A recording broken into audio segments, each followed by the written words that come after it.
buusi buusi gad. Dhaggeeffadhaa fokaatiin ijoolleen tokkoffaa albaatiin ta'ina. Isa karaa isaantu karaa baase karaa akkana kophee afaan kaayanii miskiina edda qabanii ijoollee namaa akkasi bulchan isin hima akkana bulta akkana oolfama. Yoo kophee nama isaa laallatame medhiira.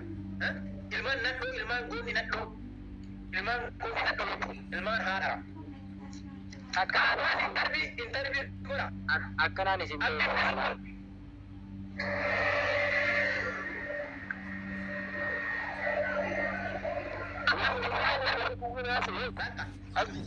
abdi chulule bishaan kennaa hala bishaan kennaa fi sababtare haali kimsu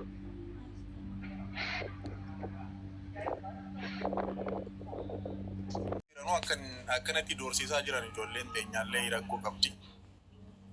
Abo waanuma isaan yaani beeku kwaanne Ahmad ifa mana godhi ta'u. Ani beeku teenya maaliif akkanatti akka harreetti yaaddi. Ijoolleen teenya nama akkanatti hoolaa taate ani beeku dhugaasi. Isuma waliisaa wallaale dubbiin kun yoo akkamitti akkasitti ani maali sodaataa jira beektaa? Amma wanti kun Arsii fi Walloo jedhanii kaasan miti. Boorimmoo wanta hin taane kana addaggummaa kana Oromoota kutaa biraa barsiisaa jiru bara. Wallahi. Osoo gaafattee beekan beeku gaa Ahmed. Ani argee ijoollee baay'een argee. Osoo gaafattee yuun beekan waa'ee Oromummaa gaafattee yuun beekan.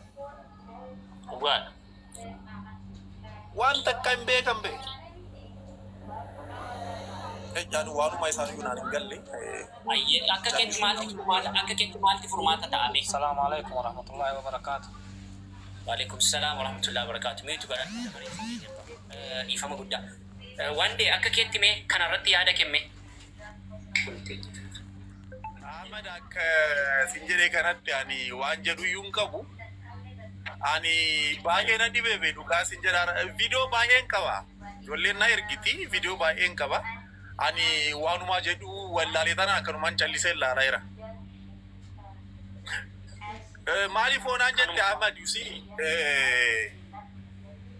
ijoolleen isaan qabanii kan akkanatti rakkisaa jiran kunniin Oromiffaa isaanii sunis Oromiffaa isaa kunis Oromiffaa isaa maal akka barbaadu yuunaan galuun oo siyaasaa ta'e mee warra jaraate haa jennu mee oo fannoo dhayidee yaadellee fannoo miti mucaan Amaaraa miti Oromiffaa isaa eessaa dhufte jennaan eessaa dhufte jedhee gaafata Arsii dhufeedha. Maal godheedhaarre oo Oromoo ta'e maal godheedhaan oo siyaasas ta'e. Annaan galle Ahmad dhugaas jedhan naan hin galle siruma naan hin galle. Dhugaadha. Inshallah rabbiin khayriyaa godhu wandee galatoo mulfaadhu. Maalti furmaata ta'a waan kanaafi dubbiin kunoo akka kanaan yoo dhaqee babal'ataa deeme maaltu ta'a abdii obsaa baale. Yaada kee kennan daqiiqaa. Waalaikum salam warahmatullahi wabarakatuh.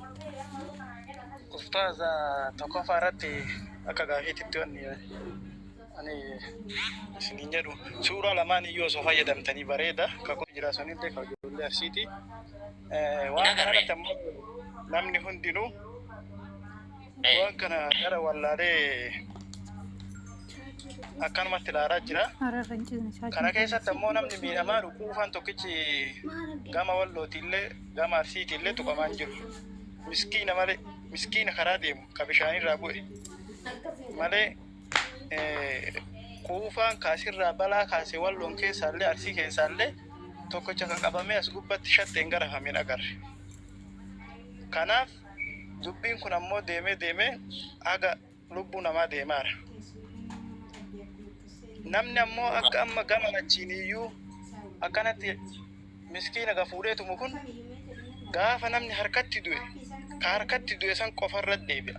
Oromoo wal beeyna. Arsii keessaallee yoo nama ajjeefte ka ajjeefte sun akka amma si duubaan jirradha kanaa miti. Walloon keessaallee ajjeesi qalii akkas godhi dhiiga akkas godhi maaliidhaan kun gaafa achi keessaallee nama ajjeefte dubbiin deemee gosateetti deebi'a ardaa keetti deebi'a ammoo uummanni amma si duubaan hoo haram gaafa nama guddaarraa walitti dhufte ammoo balaa guddatu uumamaa waan kana osoo dhaabanii viidiyoo kaan ammoo jiraate lamaanuu fayyadamaadha ani yaan hiyya kanuma.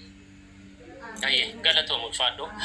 Yoon argadhe nan fayyadama. Viidiyoon akka kanaa kan biraanii kan mucaan kun walloo natti fakkaata.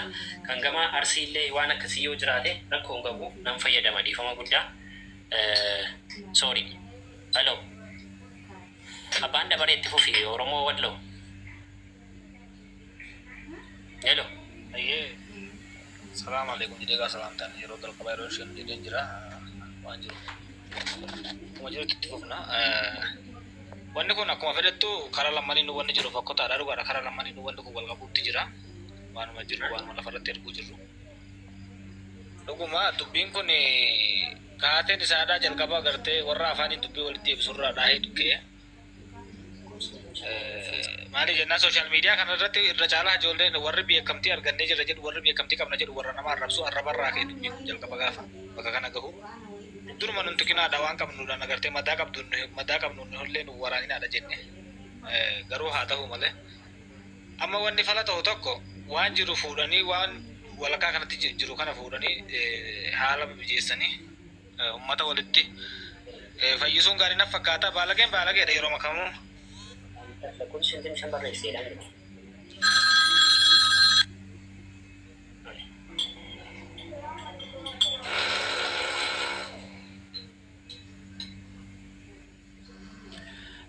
Sarratti bilbila menatti fakkaata daqiiqaa sadii kennee itti fayyadamu godheessu. Deebi'een jira. Baalageen akkuma jirtutti baalageedha namni tokko gama kamiinuu baalageen ni dhalata. Baalageen immoo namni gartee akka sabbii kun akka wal beekan yoo kan wal deebisamu ta'e malee namni kamuu irraadhaaf. Hojii namni badaan tokko waan badii dalageef jecha gartee namni guutuun namni hundi itti gaafatamaan qabu akka sabaattis akka uummataattis wal arrabsuun kun hin barbaachisamu ture. Waan hedduu dhagahaa jira dhugaa rabbi. Maali jennaan kan amma gocha kana ijoollee gocha kana walirra dalagamu caalaa jecha afaan hin deemu tokko sooshaal miidiyaa kanarratti waan hedduu nama jibbisiisu. Waan hedduu namarratti fokkisutti dubbatamutti jira. Gama kamiinuu haa ta'u. Keessa hoo gara keenya kana afaan wanti dubbatamu waan nama jibbisiisu haa ta'u ani gara kamuu ta'u hundura. Rakkinni jiru kun amma inni dubbii afaanii gabaabaadha akka uummataatti uummata miidhamuutti jiru uummata miskiina yookaan nama akka kiyyaa namni qabu jiru yookaan uummata kaana keessaas namni kuufaan namni nagaa qabutti jiru. Uummata miskiina tokko qabutti jira. Akka Oromootti waan rakkoodha waan fokkotaadha wanni kun akka sabaatti gaafa yaadame akka gandaatti akka kutaatti silaa osoo yaadame inni akka kutaa kun agartanii miskiina qabuudha isa kuufaa uummata kuufaa ta'e waan takka uumi. Asi gubbaa ta'aniiti miidiyaadhaan shubbisuun nama waan faayidaa qabu. Kanarraadha wanni jennu yoo jiraate namni hanga danda'e tokko waan kana gartee wal saaxilee lakkisaa jedhee hoggama hundaan namni wal deebisuu jiraate bishaadha. Yoo ta'uu dhabe kun amma lubbuun miskiinaatu miidhama miskiinumatu lubbuun isaa darba waan biraa wanti ta'u tokko illee ni jiru. Fallisaa akka kiyyatti waliidhaan haasee akka ganaa uummanni kun walitti akka miskiinni hin miidhamne akka amma booda miskiinni hin miidhamne godhuu kanatti fakkaata. Yoo kana hin taane ammas miskiinumatu gatii kafalaa jira. Kan ajjeefamullee kan yoo hanga lubbuutillee kan dhufamu ta'e seenaa fakkotaa galmaa'ee lammaffaa immoo miskiinumatu du'a jechuun lubbuullee tokko wanti dhabu. Wanni kun deemu jira nurraa haa dhaabbatu jennee awwala kadhanne. Galatoomi ulfaan waan itti kaaste keessaati wanti akka ajaa'ibaatti naatee yaada addaa yaadati kaaste ituu ka'ee lubbuun nama miskiina kana akka kanaa ta'u gama lamaan iyyuu lubbuun nama tokkoo ba'ee nama warra arra miidiyaa irratti akkas godhi falaxe kana jedhu kanatu hin taane nama lubbuun sun harkatti ba'ee sanatu itti gaafatamummaa fudhata. Gaafa kanammoo dubbiin kun in ulfaata. Namni har'a miidiyaa irraa akkas godhi itti cabsi kana godhi jedhu kun gaafa sana duduuba deebi'a. Kanaafiyyuu dubbittiin kun dubbii salphoo miti. Namni waan kana dhageessanii waan kana irratti hirmaattan gama lamaan irraayyuu waan kana hirmaattanii dhaxxanii abaluun qabi jennaan mootiin keessan nama isinii beekamtiidha yoo ta'e fooloo 400 baadhamani maal namaa godha maadha faayidaansa maadha maaltitti namaa kaffalama fakkeenyaaf maadha wanti itti namaa kaffalamu jira waan takka wanti itti namaa kaffalamu hin jiru beekamtiidha yoo ta'e nama meeqanna dhagaatuun akka ba'aati akka kanaa godha ba'aati kiristaana lafa kanarraa balleessa ba'aati arsii akkas godha ba'aatii Jimma akkas godhaa ba'aatii Wallagga akkas godhaa tun jedheeti nama 400 meeqa dhaqee gaa viidiyoon koo waan tolchine waa balleesse malee jechuudha. Anaan yeroo dheeraa gaafachuu danda'a.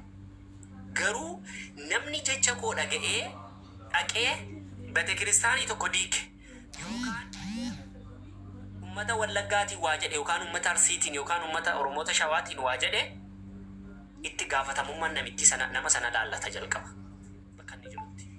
Sababaa kana lubbuun tokko yoo bade qabeenyi tokko yoo bade.